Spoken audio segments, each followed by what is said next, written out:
today I really wanted to kind of talk with Asim about live video as part of this overall trend. I don't know about you, it kind of feels like it came out of nowhere, live video. About a year ago, everyone was experimenting with it. It was still the new thing. No one was quite sure what to do with it yet, or how to use it for marketing especially. But now we've really seen it take off, and the case studies are huge. We've seen it ourselves.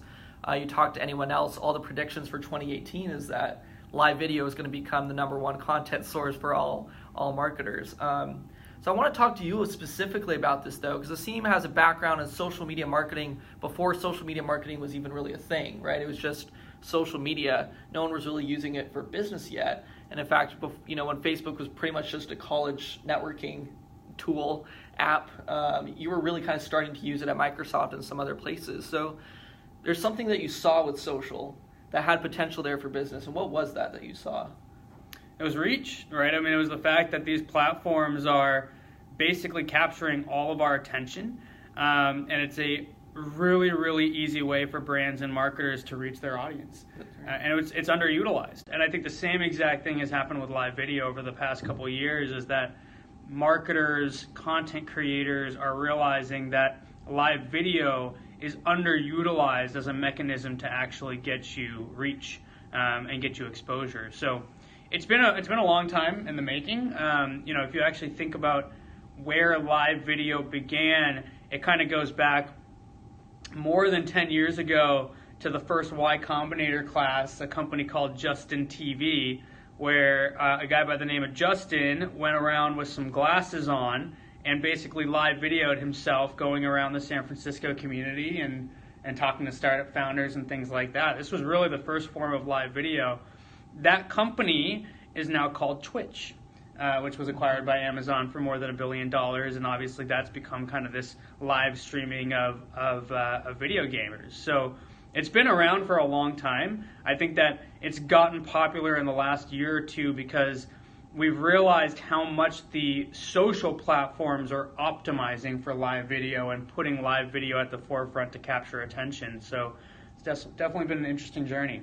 So why is that, though? Why is it social media that's really taken this platform of live video or video in general to the next level? I mean, we saw it happen with imagery type posts, right? With infographics were all the rage a few years ago, and Yep. all your blog posts need to be infographics. But really it's because of social media. You had to post more images on social. Yep. So how is social really dictating the content that marketers are putting out there? Yeah, I mean, listen, the social media now is just media, right? And it's just a platform to get media out there. Video has always been the most popular media, right? We all used to watch TV for 4 or 5 hours a day. Now we sit on Facebook for 4 or 5 hours a day. That's what they've realized, is that what humans want is rich media. The richest form of media is video.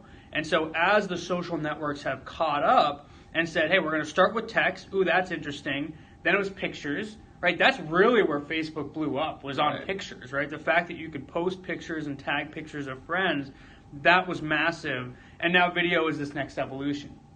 A part of this evolution is the technology itself. Video costs a lot of money to store. You need broadband, you need 4G and LTE cellular networks to make it happen. I think I'm actually broadcasting this on LTE right now, which was one of my first tips on what not to do. But you need the technology. And so all of this stuff has kind of come full circle, where the social networks are trying to capture our attention.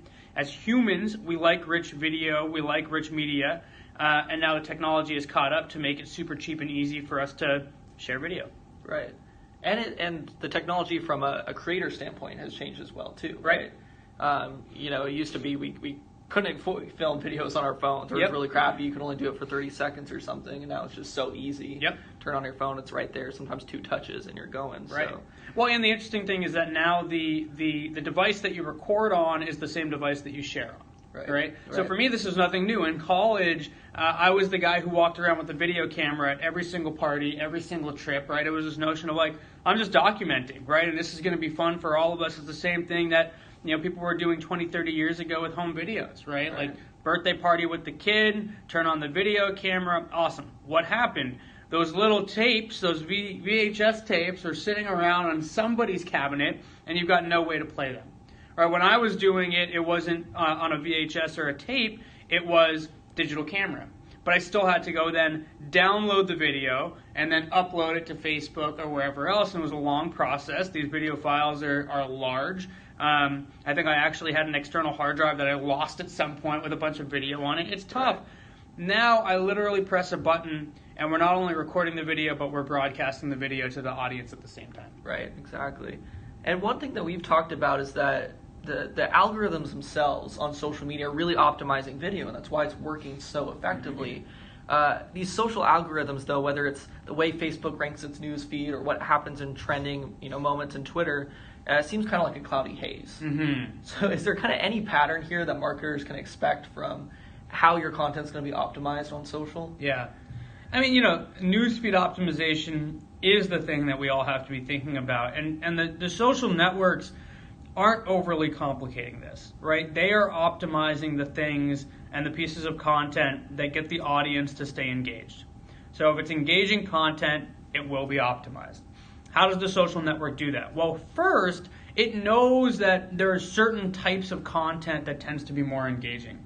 Video is probably top of that list because as humans, we engage longer and deeper with video.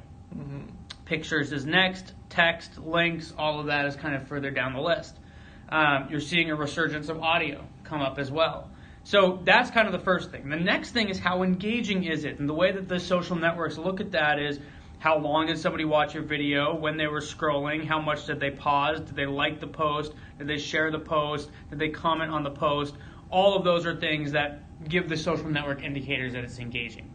I think live video has taken a step further because it's actually more optimized than just regular video, and that's because it's live, right? The social network has to get in front of you when it's actually happening live because that's kind of the point, right? It's the same thing as watching CNN or going to a live, watching a live sports game. It's like, it's just more meaningful when it's live, and so the social network is doing the job of saying, let's get that in front of people, let's give it more exposure when it is live.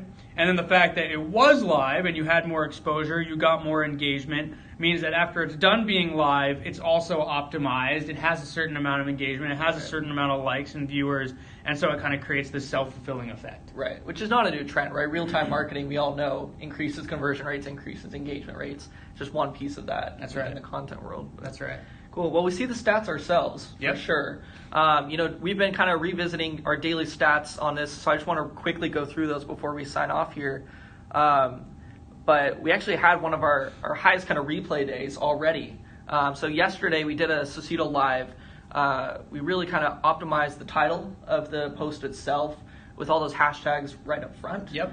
We were much more aggressive with retweeting the replay right afterwards. And so we actually hit 205 viewers so far on yesterday's SocedoLive Day 5, already 24 hours later. And just to give you a frame of reference, that's almost our highest so far. So our other highest one is SocedoLive Day 2 from a week ago at 230 viewers. So already we're making huge improvements here. Time seconds watched, we're still around that kind of 45 to 50-ish range in terms of how long people are staying on these videos. So that's something that we're kind of looking at next. But we've also started posting more natively on other platforms. So talk about what you did on LinkedIn. Took the video that came out of the live video. It was under 10 minutes because LinkedIn has that kind of max on what you can post naturally to the newsfeed. Took the raw video file and uploaded it to the newsfeed in LinkedIn. LinkedIn actually just recently started doing native video not too long ago. It used to be that you'd have to post a LinkedIn or a YouTube link and then it would kind of embed. So now they're doing natural and native video to LinkedIn. It seems to be getting optimized really well. That video got about 20 likes, about 900 views, and the way that LinkedIn counts a view is that it was watched 3 seconds or more. So really interesting stuff. I mean, again, it's just showing you like video is optimized. People love video. It's different when people are scrolling through the feed. It captures more attention. So we're going to continue experimenting with it and see how it goes. But it was really cool to see. I mean, 900 views in 24 hours is pretty awesome. Yeah, definitely. All right, well, we'll go through kind of our big recap tomorrow. SocedoLive Day 7 will be our last day of this little experiment. Doesn't mean we're done with live video. We'll be back at it, kind of wrapping this up before the holidays. But I've been having fun so far, so indeed, see what happens. Thanks for joining us. Thanks, guys.